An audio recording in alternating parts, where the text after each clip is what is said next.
You know what song has been in my head all week? I don't. Wrong, yo, wrong, baby, yo, wrong. Girl, you're wrong.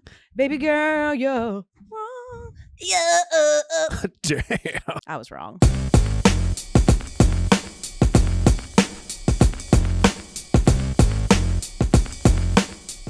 You were so wrong. Yo, you were super duper wrong. I was very wrong. Yeah. So here's the thing. Of course, I was wrong about Taylor Swift and Travis Kelce being a stunt. And before you turn it off, I understand there is a whole function of the population, a faction of the population that's very tired of this Travis Kelce, Taylor Swift thing already. They watched it all over Sunday Night Football. They're tired of hearing it. Please don't fast forward because I do want to tell you. We're sick of it too. We are. But we promised, Gary, yeah, that part of what this podcast would be is also sort of revealing how the sausage is made. Correct. And this has been a great lesson, not just for me, a reminder, but for everybody about how quickly things really get out of control. Mm-hmm. 12, 13 days ago, when we originally talked about Travis Kelce and Taylor Swift on this show, absolutely did not feel like they were dating. Okay. You were adamant. I was adamant. You were like, based on the information at the time, I was like, man, they're playing too coy. This just isn't, I'm connecting dots. No. He has never met that woman. Yeah, he's never met that woman. 100%. Then Sunday comes and she's at Arrowhead and she's hanging with mom. And it just all seemed a little bit too much like a Capital One commercial to me. And so again, no. And then I saw the video and I felt super vindicated. And then I felt more vindicated the next day when Travis Kelce on his own podcast was like, yeah, it was fun. It was ballsy. It just all seemed like a stunt. And let me be clear. When I say stunt, I don't mean they purposely tried to fabricate a relationship for views or publicity. I thought it was a stunt like Joel Embiid tweets at Rihanna and then, she shows up on him and is flirting with him courtside. Oh. She actually called his bluff. That's the kind of stunt I thought it was. Mm-hmm. I was super wrong. And at what point did you realize your wrongness? I realized actually pretty early on, again, as we reveal sort of how stories are made. Yes. Because we are privy to people who have information. Sure. And being good friends, I had some of these insiders go, hey, Elle, I know you're having fun with this, but you're wrong. They know each other. They have known each other. Whatever it is that you think is happening is not happening. They met before Sunday. Damn, that's crazy. You got friends like that? I do. You got friends who give you the dirt. I got friends who think I'm the one who has the info. I'm like, no. But I got friends. Her name's Elle. He's got friends. He's got friends of friends. You're the one that's got all the hot goss. I come to you for the hot goss. Typically.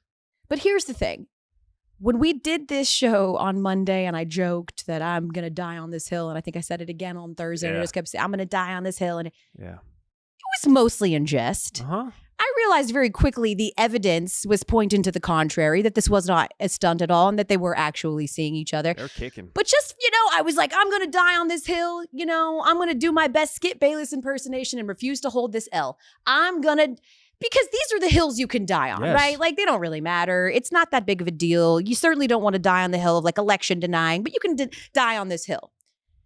But then I had a turn of heart because I'm starting to realize the company that I'm keeping, the people who are also dying on the hill with me, and I don't want to die with them.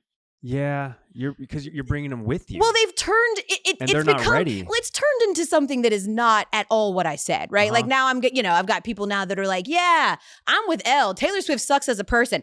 Never said Straight that. Up. Yeah, they're reading between the tea leaves. They're like, I think this is what Elle is trying to say. Yeah, I'm with Elle. These are horrible people, and they should go. And I never said, and I don't want to be the global face of dissent for Taylor Swift. Because you were quickly gaining that identity. Oh, it's like in the New York Post was deeming you as such. The Mirror, awful announcing. The Mirror in Great Britain, like the UK, literally wrote a story about. Damn, you made it global. That's what I'm saying. That's crazy. I've become the global face of dissent, and I'm like, okay, awesome. I can't play this bit anymore. I can't do this anymore. I can't claim to die on this hill.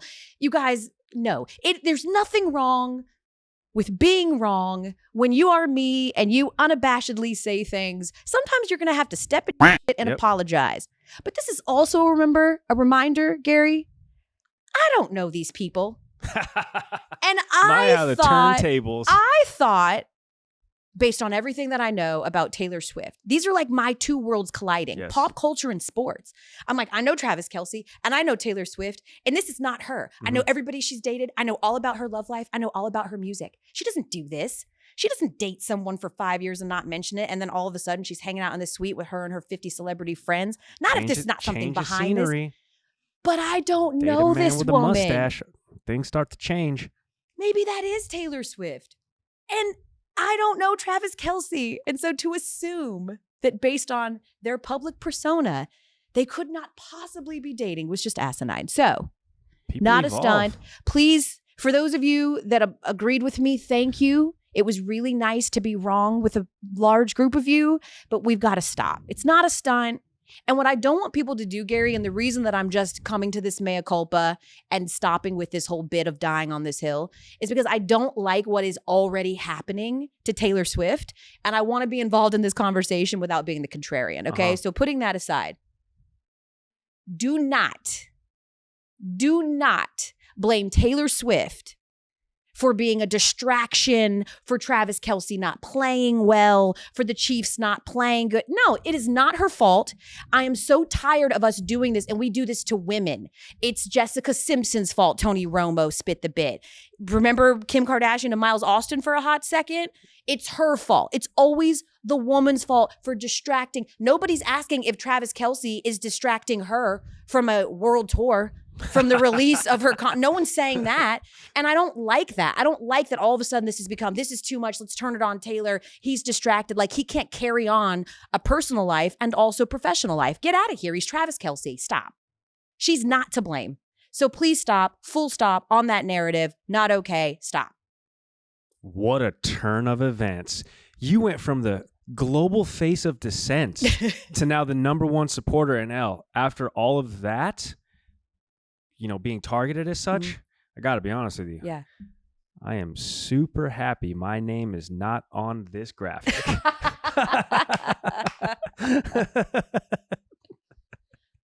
It was quite a show yesterday. It was quite a show. And all of that being said, we agree that it's beginning to get OD. It's jumped the shark. Not beginning to get it's OD. When Isaiah Pacheco broke off a TD run, the first cutaway was to her. Was Taylor Swift? Was to her. There was way too much money in that booth, way too many famous people. I couldn't tell you half of them. I was like, whoever they're hugging, I bet you it smells good in that booth. Yeah. But that's when I was like, okay. Like, peek behind the curtain, sausage being made. In those production meetings, that was topic number 1, 2, and 3. Well, yeah, they had a whole special intro. We have people stationed here. We have people stationed there. We have people on arrival, people on arrival of the arrival. There was so many layers to that broadcast and the behind the scenes goings on of that production that I don't think people understood, just to make sure that they hit that quota. I don't know what that quota was. The over under had to have been 50. They did. They hit the over. I don't mind it at all, Gary. Like when I think about why I started watching football when I was a kid and what I loved about football as a kid, it was for pure reasons, right? Because I wanted something to connect with my parents on Sunday, or else they were going to ignore me, or because I just liked the color orange. Whatever it was that drew me to football, it drew me there, and then I stuck around for my whole life. So funny. If there is a new generation of young girls or Taylor Swift fans who really never cared about football and are now watching Sunday Night Football, who gives a damn why they came, right? Like, who cares why they came? Because maybe in a perfect world, that game, which ended up being a good game, nobody thought that it would be. Game. Maybe it draws a fan in that says, okay, maybe I'll watch a game that Taylor Swift isn't just at. Maybe I'll watch another game. And so I'm okay with this. We can't on one hand say, oh, I'm tired of the audience blaming us, the media, for hyping people up like Colorado. And then we turn around and point to the ratings as to why. And then begrudge NBC for doing the same thing. I mean, the ratings are there. Like, if you show Taylor, the fans are coming. And so there was great interest in just her being there. I'm not mad at them at all for doing it. I think, personally, and I tweeted this, Gary, you should give so that you don't build this Taylor backlash, because it's coming. I can see it right now. It's already coming. I've seen some tweets. We're firmly in it. We could set our clock to that one. Yes. Yeah. What you should do is have your own Taylor Swift alternate broadcast. Because I'm not going to lie to you. We've got a million broadcasts on ESPN. Like you can get Monday Night Football. You can get the Manning cast. You can get it in, you can get NFL Live sitting in a studio talking about it cast. There's a million different options. Just do a camera on the suite. Because if I'm being honest, I don't think they went there enough. I wanted to see Blake Lively. I wanted to see Ryan Reynolds. I want to see Hugh Jackman. The Queen of the North was in there. Yo, that's Sophie Turner. That's crazy. We had some people in there that. And they never even got shown. That by themselves, had they gone without the entourage that they went with. Yeah. They are the in-break people coming back from break, going out to break. They are the ones being shown. Hugh Jackman has a whole Academy Award, instead I think. Instead of, Wolverine was playing second fiddle. We didn't even see it. Third fiddle. Fifth. Wolverine disappeared. Fifth. Actually, okay, we're taking second. Let's rank them. Can we rank the booth, like in terms of Q rating, right? Yeah, for those of you that don't know, your Q score is just like your marketability score, how much public awareness there is about you. Taylor excluded, obviously, right? We're taking Taylor out of there because she's obviously number one. So we had Blake Lively. For those of you that don't know, globally famous, love her, love Blake Lively, globally actress. Yep.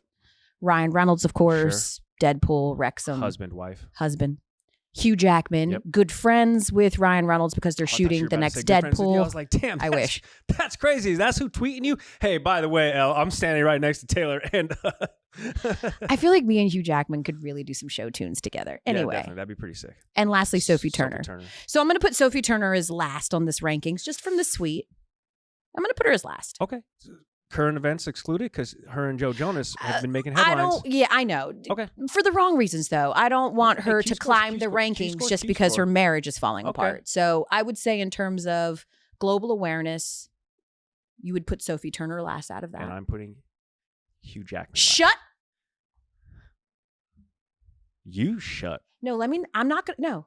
The internet has accused me of yelling and being a crazy lady that screams at 40 about stuff. And also, the internet has taken my side on a lot of our topics. I'm pretty confident about internet. That's the thing about the internet is that it's an echo chamber. So it's all people that believe you and follow TikTok. you. TikTok will take that thing and then just spit it to the algorithm. It'll just be like, yo, damn your audience. Boom, pow. Wow. All right? So I'm just saying, I'm putting in that particular list current events included, because you can't exclude them for the purposes of this. I would put Sophie Turner ahead of Hugh Jackman as it currently sits. So you're going Hugh Jackman 5, Sophie Turner 4. Blake Lively, Ryan Reynolds. Ryan Reynolds and then Taylor. Yes. I'm mostly with you except for that there is zero chance that Sophie Turner is more famous than Hugh Jackman. No.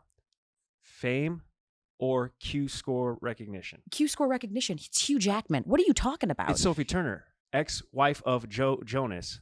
Also, I understand Queen of the that. North, and also in the news right now for a divorce. I understand Good or bad that. press is press.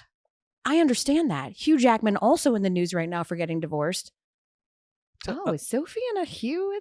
Oh, we're not doing that. Wait a minute. We're not doing that. Wait a minute. Hugh Jackman has been, listen, I would venture to say your average person, you line up 10 people out here and you hold up 2 pictures, one of Sophie Turner and one of Hugh Jackman. The odds that they're going to know Hugh Jackman much greater than Sophie Turner. The odds they're going to know Hugh Jackman's name much greater than they're going to know Sophie Turner's. They're going to say, that's the girl from Game of Thrones. And at the very least, they're going to say that's Wolverine. But they'll probably know Hugh Jackman's name. Mm-hmm. He's been in too many movies, Gary. He's been around too long. People would say he's the greatest showman. I mean, quite literally. Okay. Exactly. You had no such pun for Sophie Turner. Well, this guy ran a circus. One woman was the queen of an entire make-believe nation. Okay, so fair. And also, what about the guy from? I never watched the show, but Succession. Let's throw him in there. I know he wasn't in the suite. Jeremy Irons, I believe is his. No, that's not Jeremy Irons. That was Scar from The Lion King. Jeremy something, he was the heir. So let's Kendall Roy. Yeah. I didn't watch the session. It was too slow. Yeah. So I bailed after 2 episodes. It's a really good show. But he wasn't in the suite, but let's just lump him in there because I think we can all agree everybody in that suite was A-list. He's in there. Q score. Where does he fall? I'm gonna put him behind Sophie Turner.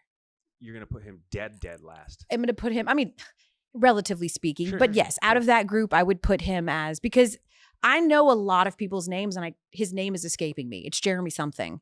And I know Sophie Turner, so I would put him there. I'm going to put him between Hugh Jackman and Sophie Turner. Gary, you're wrong. You're just wrong, but it's okay. Score current. Okay. Current Q score. All right. Tell me if I'm wrong, but I don't think I'm gonna be. What would your suite look like if you could have your own Taylor Swift celebrity suite? That'd be sick. That'd be sweet. My first invite is Ed Sheeran. I do one day want to really, I do want one day I want to just unravel where this specific obsession started. I just like his music.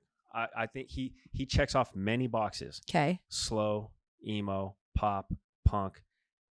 I'm not saying he can rap or he's hip-hop. I knew you were going to go there. He can. He's got a cadence he can put a flow together. Sure. All right. He's got songs that make you cry for many different reasons. Yeah. Nostalgic reasons, Castle on the Hill, or relational reasons, other reasons. So Ed Sheeran, he checks a lot of boxes. Okay. For me. And you think that he would be, I understand you like him as an artist. You think he'd be like a fun suite mate? Like you think. Big watch collector like myself, big sneaker guy. I feel like there's a lot of things that we could probably relate to, you know, being a child of immigrant parents. Okay. Gary, this is a suite party. This isn't a date. So it doesn't matter if you relate to him. These are people you want to spend a football game with, partying it up. So Ed Sheeran. I'm just thinking if you can connect on an emotional level, you can probably connect on a party level. And I've seen him do shotgun beers with Luke Combs and not do it successfully. And if you know a lot about me. You can't drink it all. Exactly. Yeah. I'll send your husband politely to be like, hey, Omar, would you please go get me something that's kind of sweet. Gary Striewski, grown man in his Omar 30s. Gave me the best line. I was late 20s back then. Okay, late 20s. Still, that does not help your case. Oh, we all go out in Boston one night, and my husband's like ordering drinks at the bar. You know, baby, what do you want? And he's like, Gary, what do you want? Gary says a Malibu and pineapple. My husband was like, "This is so funny," without missing a beat. Say it. I'm not gonna order that.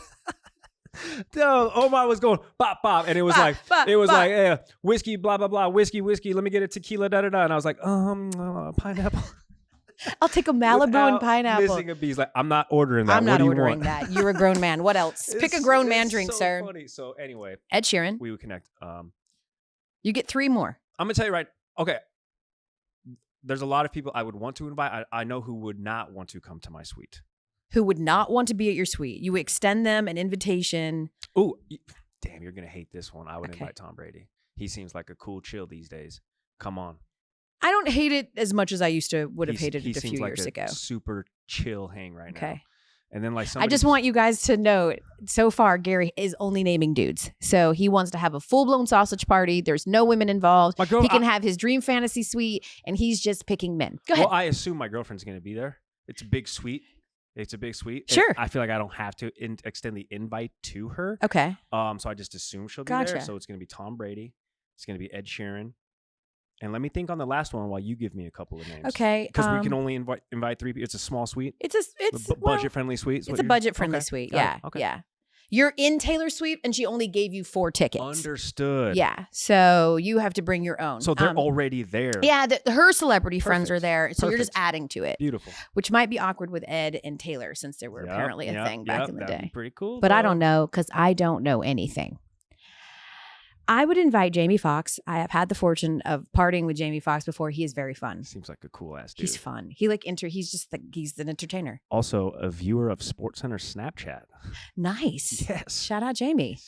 Yeah. I don't know. I didn't really put too much thought into this. I'm going comedic relief. I'm either doing Kevin Hart, Theo Vaughn, or Shane Gillis. Okay. I know one of those. Or Nate Bargatze.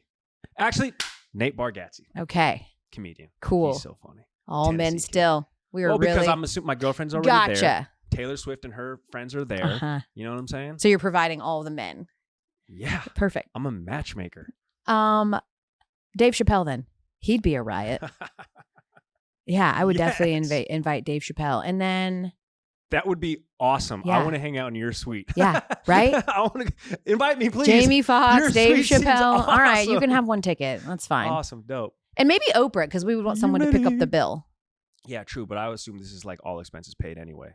Maybe. But Oprah could hook you up with the helicopter ride or a flight out. You could hop on the PJ. I'm not saying those other people aren't flying PJs. I'm just saying the likelihood of her having a couple of available PJs to you. Sure. It's Oprah. I'm an everyman. I'm taking the subway. Oh, okay. All right. And then I'm parking. Okay. I'm assuming they have good parking spots. So you and Ed Sheeran are just going to be on the subway, parking, hanging out in the parking lot. The carpool would be a kind of nice situation. Maybe he can like sample me some new stuff. That'd be sick. That would be sick. So in your mind, in your fantasy, it's just Ed Sheeran, like a little listening party where he's revealing new music to you. Selfishly, and this is going to be a peek behind the curtains here, an aforementioned watch collector, big fan of horology, and I'm a big watch collector. And I know people are going to start tuning out right about now. So I would love to just ask him about his, like watch collections and stuff. And I'm going to stop talking about watches because I understand our audience. Yeah. Too long, didn't listen, which is perfect. Damn it, it's time. It's the internet's favorite segment. Depending on who you ask. Fair. Too long, didn't watch NFL Week 4 edition. This is good. I was so grateful for the Falcons-Jags Toy Story broadcast for my kids, but also because watching Desmond Ridder throw multiple interceptions was just super cute when it was to a toy in Andy's room. You don't need no quarterback. Get rid of him. You don't need no quarterback. Get rid of him. You know who's downloaded that song the most at ESPN? Jeremy Fowler. Every time he walks into the studio, he's singing that and he's dancing to it. Let's go. Bijan left, Bijan left. All right. Mac Jones' career as a member of the Minutemen militia, unfortunately, will never happen because being able-bodied is a requirement, and yesterday he was not able to get it to anybody except the other team. 2 interceptions, pulled in the third quarter, 38-3, biggest loss in Bill Belichick's history. Return of the Mac? No thanks. Return the Mac. You got your receipt? The Bills scored on 8 of their first 9 possessions, a rout of the Dolphins, who were reminded that, yes, the Broncos' defense is just that bad. To quote, those guys, they were gassed. They really were. It was a long-ass drive. They hurried. They were hustling. Sounds more like a dad pulling over for his kids to use the bathroom than an NFL head coach with a chance to win a game on the road against the Eagles. But that's the reason Ron Rivera said he didn't go for 2 and the win. Subsequently, the Eagles won in overtime. My dad would never pull over on road trips. Like, my bladder was... Hold it. Yes. I'm like a dog. 15 hours I can hold that thing. I don't want to test it. The Broncos with an epic second-half comeback to beat the worst team in the league, the Chicago Bears, putting them now behind the Bears in the Caleb Williams sweepstakes. So even in a win, the Broncos can lose. That game was brutal. It was abuse for the eyes. Going to a new area and situation that was worse off, adding more value, making everyone more money, bringing more attention to the situation. Some call that gentrification. I call it one of the best trades the 49ers have ever had. Christian McCaffrey, 4 touchdowns, 177 yards from scrimmage. San Francisco was 4-0, and all they had to trade was 3 or 4 late-round picks to Carolina. Zach Wilson finally stepped up. Apparently, no one wanted to walk up in front of Taylor Swift. Even the refs were like, watch this. Watch. Watch this. I'm going to throw this flag with some authority. I'm about to make the highlighted news. All right. This is going to include some editing here. Joe Burrow, before becoming the highest paid player ever. Richie Rich. Yeah, Richie Rich, slicked back hair, looking good. Yeah. Joe Burrow, after becoming the highest paid player ever. He's seen some... And finally, Damar Hamlin returned to actual game action. It doesn't just take guts to do that. It takes therapy and real work to cope with all the trauma. And I'm really proud of him for doing that really important work. So congratulations to Damar Hamlin. Oh, that was nice. Yeah, we're not always petty on this broadcast. Yeah. See? I find the Joe Burrow situation to be really interesting. You joke about what happened, but we kept giving them the benefit of the doubt for a while. Like, oh, they still know how to football, right? Like, what's happening? And it is appearing as though the Bengals are broken. They are fractured, too. When they made the Super Bowl, they were one of the youngest teams, youngest offenses in the entire National Football League. They still are, and you would think that they would sort of grow and evolve into becoming more of a lethal weapon. Shout out Danny Glover, but they are not. And it's starting to get ugly when you got a guy like Jamar Chase. These dudes won a national championship together. These guys go back to Death Valley together. And he's saying after the game, whether it was directly pointed to Joe Burrow, I'm always open. Yeah. Throw me the damn ball. I'm always open. Yeah. Well, the bad part for Jamar Chase is that while he may always be open, so is the offensive line. Yes, they're always like, open. You want to come in? Okay. Have a seat at the table, friends. Yeah. And Joe Burrow usually has the escapability to sort of, water down whatever inefficiencies they've got on the O-line. We saw that last year. Not with that calf. He's hurt. Not with that lower body injury. He's hurt. So they're unable to do, Correct. they're unable to protect him, and he's unable to protect himself. Yes. And so it's really, you're watching sort of the difficult part of trying to figure out if you're Joe Burrow. The next couple of weeks, I think they've got like the Seahawks and Cardinals, right? You'd like to assume that both of those would be, at least one of those would be winnable without Joe Burrow. Then you've got to bye week 7, and then you play like the Bills and somebody else hard, right? So you have to ask yourself, if you're the Bengals, do you sort of risk starting out the season 2-4? Nobody's ever made a Super Bowl starting out the season 2-4. Or do you try and let them figure it out? This isn't working, Gary. So they really are in a tough situation, and could potentially be sort of watching the season already slip away. Not just him, Joe Burrow saying, yo, we need T. Higgins. I need T. Higgins. I need every single weapon that I actually have out here. And Herm Edwards, I don't know if he was on your SportsCenter, but he was on our SportsCenter recently in the morning. And that's effectively what he said is like, I'm sitting Joe Burrow because what's coming after the bye week is more important than what's happening now. Your team, as presently constructed, should be able to handle teams like the Cardinals.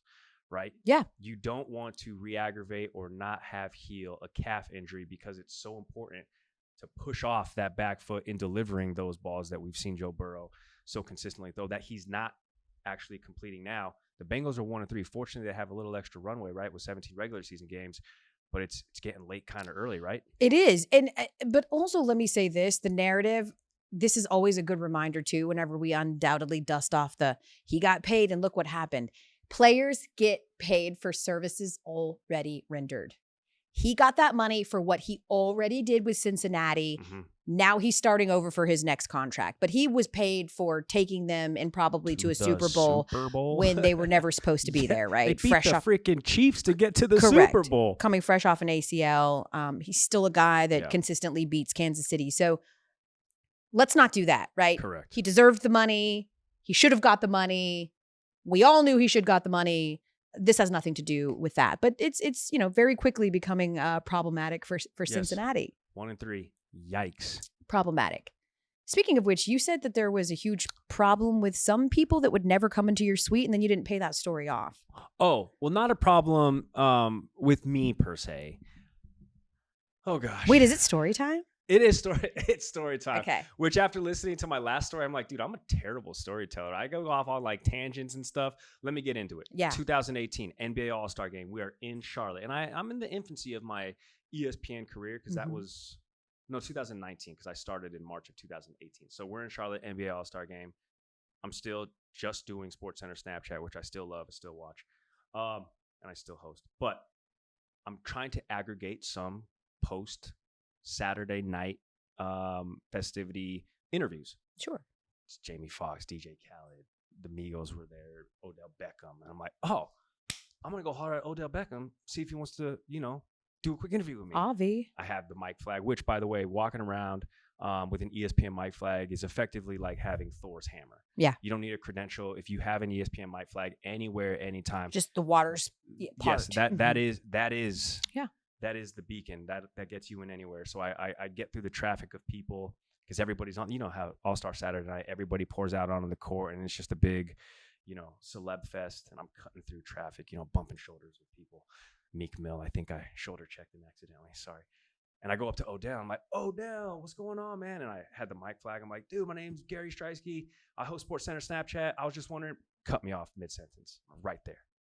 And he goes, nah, man. You talk too much about me.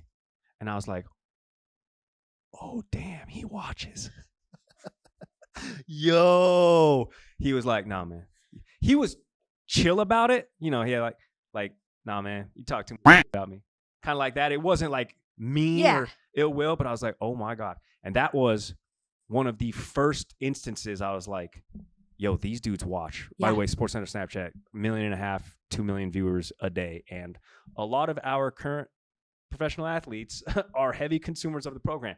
So I was like, oh my gosh. So on one hand, I felt super embarrassed and like, oh my gosh, do I have beef with Odell Beckham? But on the other hand, I was super vindicated. Like, hell yeah, Odell Beckham Jr. watches the show. So in that same vein, and that's why Odell Beckham probably wouldn't come to my suite if I invited him. Yeah, you talked about in him. that same vein, J. Cole is one of my favorite artists of all time. And he was on the court, North Carolina guy. We were in Charlotte. So I'm like, oh, this is perfect. Let me see if I can. And he was performing that weekend. It's like, let me see if I can holler at J. Cole. Just talk about, him hooping. I think he had just signed to play in Africa. Remember when he was playing pro ball? Yeah. And I think he actually was like talking to Meek Mill. So I went up to him and I was with Amin Al-Hassan, former colleague of ours. And he was like, yeah, man, go up to him and ask him. He set me up, El. He set me up. Because J. Cole, I've never been rejected in a cooler way ever. Same way. Yeah. I walk up to J. Cole and I'm like, J. Cole, what's up, man? I didn't go straight for the kill, right? I was like, J. Cole, what's up, man? But I had the mic flag prominently displayed. Sure. And J. Cole's tall. Yeah, he's a tall guy. He's a hooper. He's tall. So he was like, he kind of like looked down at me, right? And then we dapped up. He's like, oh, what's up, man? Boom, dapped up. And I was like, holy shit, I'm in. Yeah. I was like, hey, what's up, man? Like in the middle of the dap, I was like, hey, what's up, man? I was wondering if I could holler at you for SportsCenter Snapchat. He's like, man, nah. just straight up. Nah, man. And I was like, cool. Can I holler at you tomorrow? Because it busy. It was Saturday night. And he was like, yeah, man, get at me tomorrow. I went at him the next day, Sunday, the All-Star game on the court. Of course, he's going to remember me. Dapped him up. I was like, hey, J. Cole, man. Hey, I'm back. You remember me from yesterday? Yeah, it's me, the Polish guy from yesterday. Yeah, me, the Polish guy. He's like, hey, what's up, man? Yeah. Nah, man, I'm not doing any media. So on back-to-back nights, J. Cole rejected me, but like in the chillest way possible. Yeah. So after, again, half of me is dejected, half of me is elated. Like, yo, I dapped up J. Cole, but he like said no to me. I went up to Amin Al-Hassan and he goes, yeah, man, J. Cole's been like a homie of mine for years. And he won't come on my podcast. He ain't doing your show. I was like, damn, bro, you couldn't have told me that before I went and said what's up to J. Cole. Oh, he wanted to watch you he wanted to watch me. So shout out to Amin. That was awesome. But I at least got to dap up on back-to-back nights one of my favorite artists. So actually that was cool. So J. Cole might, if I extend the invite, he might be down, but Odell ain't showing up. Yeah. Wow. I like that Amin wanted to just watch you grovel. Yeah, he did. I think that J. Cole thought the first night that he rejected you, no way this poor kid comes back for more. Yeah, this dude ain't back. Yeah. And then you came back again and it was like, oh, yeah, no, I'm literally not going to talk to you. So please leave me alone. Straight up. Yeah. Yeah. I like your it was cool stick-to-itiveness. But listen, Elle, you know me. I'm going to go back. Yeah. I got no shame. I'm always going to go back. I'm going to go back. I'm going to get I'm going to get it eventually. Yeah. Gary's been suckling that fame teat for a long time. Before we get out of here. Stay thirsty. Oh, God. Thirst trapping Gary. But again, that's what's so great about Gary and why he has such a healthy relationship. He only thirst traps men, so it's perfect. Damn. He only invites them to his suite. I'm right here. I can hear everything I can hear everything she's saying. She knows that, right? By the way, before we close and give some thoughts. Damn. Just want to say to everybody who is joining and listening and subscribing and telling people about the podcast / YouTube show, we still don't really know what it is. Thank you. We appreciate you. It's been awesome hearing the feedback, getting the text, the messages, the people in the hallways, either agreeing or disagreeing. Totally. It's cool. Yeah. And because of that, because so many of you agree and disagree, we will be reading some mean tweets on Thursday. Oh, I've always wanted to do this. Yeah. I've always wanted to do this. I don't know what it is. Maybe it's just like a character flaw. I love when people talk shit to me. It like gets me going. Be careful what you wish for. I know. I shouldn't have said that. And this better be a teasable clip. Get those comments in the YouTube section. You're like, I got you. You like this punishment? Sit down. We promise we won't look ahead of time. All right. We do want to end on a little bit of a serious note. Horrible news yesterday. Sad news that Tim Wakefield, the Red Sox Hall of Fame pitcher, knuckleballer, former colleague of ours at Nesson, passed away at 57 years old. Way too young. Way too young, with brain cancer. And I don't know.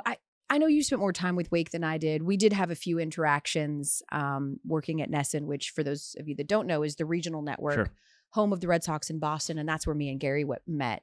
And just when I think about Wake, I just think about someone who was such a nice guy, so committed to helping the underdog because he always felt like one. He was one. And loved his city and team so much. Like, he loved the Red Sox. He did. And he would be the guy that, like, even behind the scenes, when he would talk about players that he loved, he would talk about why he loved them. And talent was part of it, but also just because he felt like they represented the Red Sox brand so well. And it meant so much to him, the front of the jersey. So just a really sad time. And I don't know, Gary. 2 decades effectively as a member of the Boston Red Sox, 2 World Series. And it's a good indication of just what that person means when, unfortunately, you know, there's the outpouring of love and memories and recollection of even quick stories or people who were his teammates for so many years, and they share those with the masses just so people understand like the loss that we had. Right? And that's exactly what happened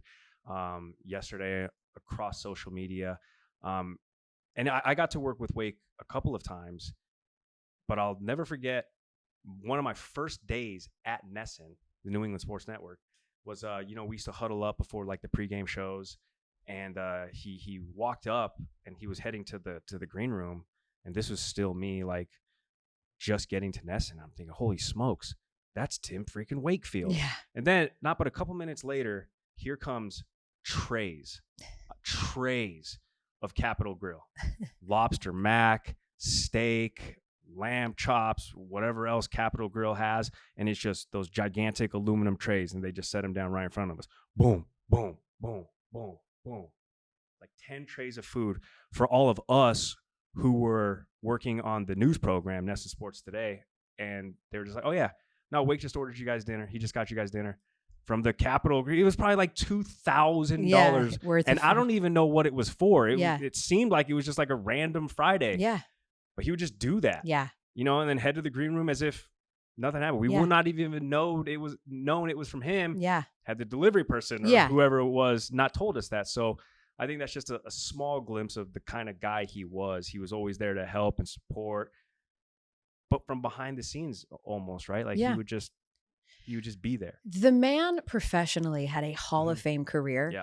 And when people are talking about his legacy, it is secondary. Yes. And I think that tells you everything you need to know about Tim Wakefield. It's much more about who he was off the field than who he was on it, who was spectacular.